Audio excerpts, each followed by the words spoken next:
तो हेलो, आज हम लेकर आए हैं lecture number 11। Next topic advantage and disadvantage of thermal power plant. हम लोगों ने थर्मल पावर प्लांट को ऑलमोस्ट खत्म कर दिया है। अब इसके एडवांटेज और डिसएडवांटेज को समझते हैं। तो कोई भी चीज़ हम लोग बनाते हैं तो वो आइडियल नहीं होता, उसमें कुछ एडवांटेज और कुछ डिसएडवांटेज भी होते हैं। तो सबसे पहले हम लोग एडवांटेज को देखेंगे, फिर डिसएडवांटेज को देखेंगे। तो इसके एडवांटेज को हम हाइड्रो पावर प्लांट से कंपेयर करके देखते हैं। अभी हम लोगों ने हाइड्रो पावर प्लांट नहीं पढ़ा, नेक्स्ट टॉपिक पढ़ेंगे, बट उसे कंपेयर करते हैं, आसानी से समझ में आएगा।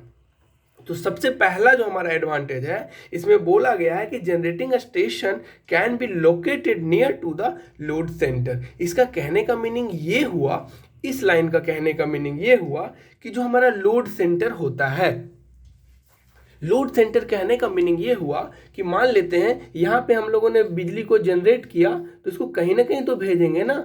यहाँ पे हमारा लोड है जहाँ पे डिस्ट्रीब्यूट कर देंगे, तो यहाँ हम बनाए और यहाँ पे हम भेजे, तो क्या है, इसके बीच का डिस्टेंस ना मिनिमम होता है। क्योंकि हमारा थर्मल पावर प्लांट जो है वो तो हम जिस शहर में चाहिए हमको बिजली या जिस स्टेट में चाहिए उसके आसपास हम बना सकते हैं। तो क्या होगा, हमारा ट्रांसमिशन कॉस्ट जो होगा वो कम होगा। बिजली जहाँ भेजना है उसके करीब ही हम जनरेटिंग स्टेशन को बना देंगे। बट हाइड्रो पावर प्लांट में ऐसा नहीं होता। हाइड्रो पावर प्लांट को हम हर जगह नहीं बना सकते हैं। हाइड्रो पावर प्लांट को उसके लिए पानी चाहिए, और पानी वो भी हाइट पे पानी चाहिए। तो वैसा जगह कहाँ मिलेगा, वैसा जगह हमको जंगल में मिलेगा। जंगल के पहाड़ों के बीच हमारा हाइड्रो पावर प्लांट होता है जहाँ डैम बनाया जाता है। तो वो ऐसा, वो रिमोट एरिया होता है, वो शहर से काफ़ी दूर होता है। तो उससे कंपेयर करके अगर हम लोग देखते हैं तो जनरेटिंग स्टेशन जो है हमारा लोड सेंटर के नज़दीक होता है। इसमें बिल्कुल ऐसा कह सकते हैं। किससे कंपेयर करेंगे, हाइड्रो पावर प्लांट से, क्योंकि हाइड्रो पावर प्लांट का जो जनरेटिंग स्टेशन होता है वो बहुत दूर होता है हमारे टाउन से। तो ये हमारा एडवांटेज हुआ।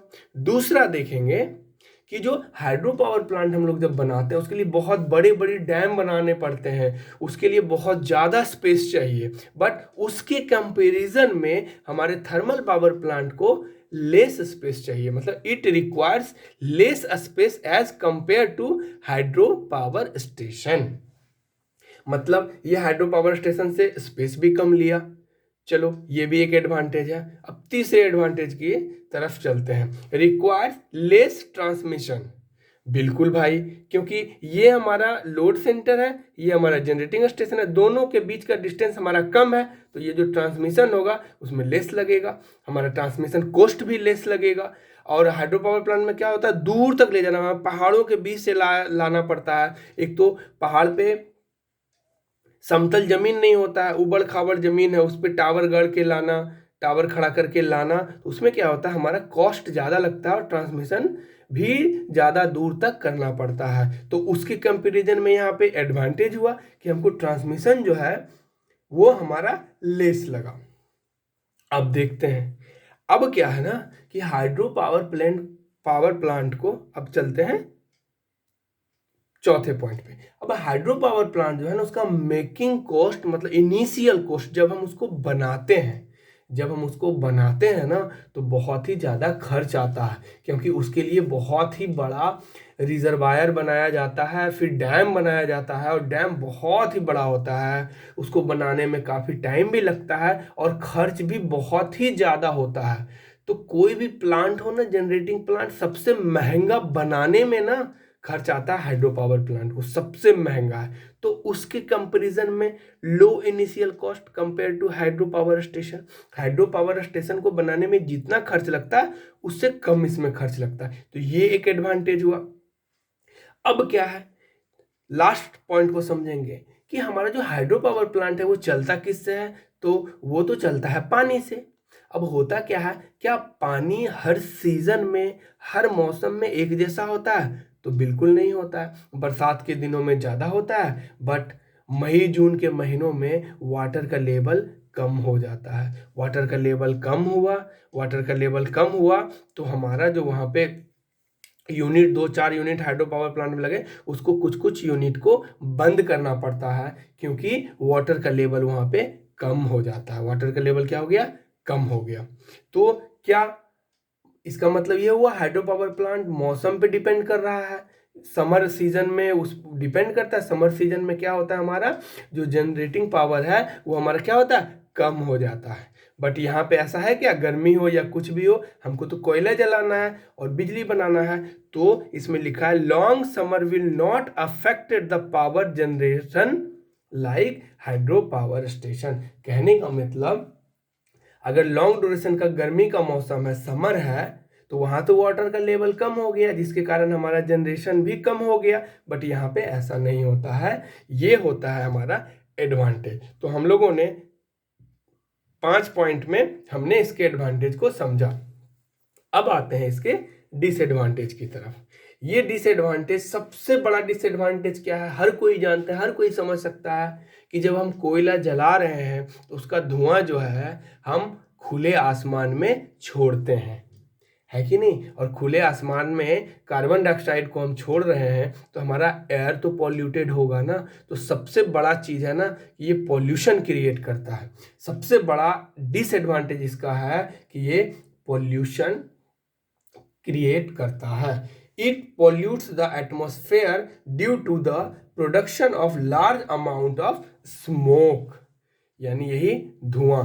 इसके कारण हमारा क्या होता है कि एयर हमारा क्या होता है, पॉल्यूटेड होता है।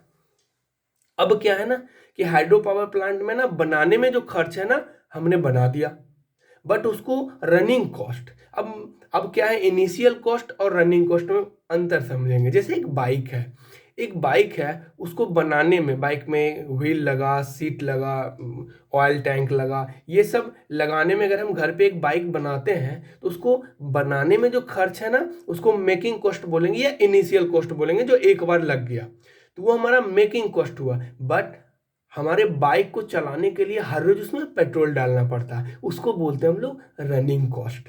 तो क्या है ना कि हमारा हाइड्रो पावर प्लांट में भले ही मेकिंग कॉस्ट बहुत ज़्यादा और स्टार्टिंग में प्लांट में को बनाने में बहुत ज़्यादा खर्च हो, लेकिन जब एक बार वो बन गया ना तो फिर उसको चलाने में ना बहुत मिनिमम कॉस्ट लगता है, उसमें ज़्यादा खर्च नहीं ना। हम उसमें कोयला जला रहे हैं, वो तो पानी ऑलरेडी भगवान का दिया हुआ है, उसी पानी को स्टोर करके डैम बना के उससे टरबाइन को घुमा रहे हैं। तो ना हम कोयला जला रहे हैं, ना किसी भी चीज़ का कोई ऑयल वगैरह, तेल वगैरह यूज़ कर रहे हैं। तो हमारा क्या होता है ना, उसका जो हाइड्रो पावर प्लांट का जो रनिंग कॉस्ट है वो कम होता है। किसके कंपेयर में, थर्मल पावर प्लांट के कंपेयर में। तो इसका मीनिंग ये हुआ कि थर्मल पावर प्लांट को चलाने में ज़्यादा खर्च आता आएगा ना बाबा, क्योंकि हम लोग यहाँ पे क्या जलाते हैं, कोल जला रहे हैं ना। यहाँ पे कोल को बर्न करते हैं, कोयला को खरीद के लाते हैं, फिर कोयले को जलाते हैं। तो ये इसका जो रनिंग कॉस्ट होता है वो हाई होता है। किसके कंपैरिजन में, हाइड्रो पावर प्लांट के कंपैरिजन में। हाइड्रो पावर प्लांट में रनिंग कॉस्ट नहीं होता है, बट इसमें कोयला जला रहे हैं ना, जैसे बाइक में पेट्रोल जलाते हैं तो उसको चलाने के लिए, प्लांट को चलाने के लिए उसको कोयला जलाते हैं, तो इसमें हमारा खर्च आता है। इसी को हम लोग बोलते हैं रनिंग कॉस्ट, जो कि हाइड्रो पावर प्लांट के कंपैरिजन में इसमें ज़्यादा होता है। अब आते हैं इसकी इफिशियंसी की तरफ। तो ये थर्मल पावर प्लांट की इफिशियंसी हाइड्रो पावर प्लांट के कंपैरिजन में बहुत ही ज़्यादा कम होता है। इसकी इफिशियंसी ओनली 29 to 30% तक, राउंड फिगर में बोल सकते हैं 30% तक इसका इफिशियंसी होता है। बट हाइड्रो पावर स्टेशन जो होता है ना, हाइड्रो पावर स्टेशन, ये अराउंड अब चल के ना 90% इसकी इफिशियंसी हो गई है। इसकी इफिशियंसी 90% हो गई। तो ये हमारा इफिशियंसी इसका जो होता है compare to hydro power plant, इसकी इफिशियंसी क्या होती है, कम होती है इसकी इफिशियंसी। तो ये हमारा डिसएडवांटेज हो गया। तो हमारा जो थर्मल पावर प्लांट था वो ख़त्म हो चुका है। बहुत अच्छे से हमने हर एक चीज़ को पढ़ा। उसका PDF भी आपको डिस्क्रिप्शन बॉक्स में सारे लेक्चर का मिल जाएगा। आप इसे एक एक PDF को आप एक फाइल में लगाते जाएं, आपके पास एक थर्मल पावर प्लांट का एक बहुत ही अच्छा नोट्स आपके पास तैयार हो चुका है। तो अब नेक्स्ट हम लोग पढ़ेंगे हाइड्रो पावर प्लांट। तो नेक्स्ट लेक्चर में हम लोग मिलेंगे हाइड्रो पावर प्लांट को लेकर। तो प्लीज़ हमारे वीडियो अच्छा लगे तो आप लाइक करें, शेयर करें, हमें मोटिवेट करें। आप सपोर्ट करेंगे, हम मोटिवेट होंगे। आपका सपोर्ट ही हमारा मोटिवेशन है। तो उम्मीद है कि ये वीडियो आपको बहुत अच्छा लगा होगा। प्लीज़ आप हमें सपोर्ट करें। Thank you.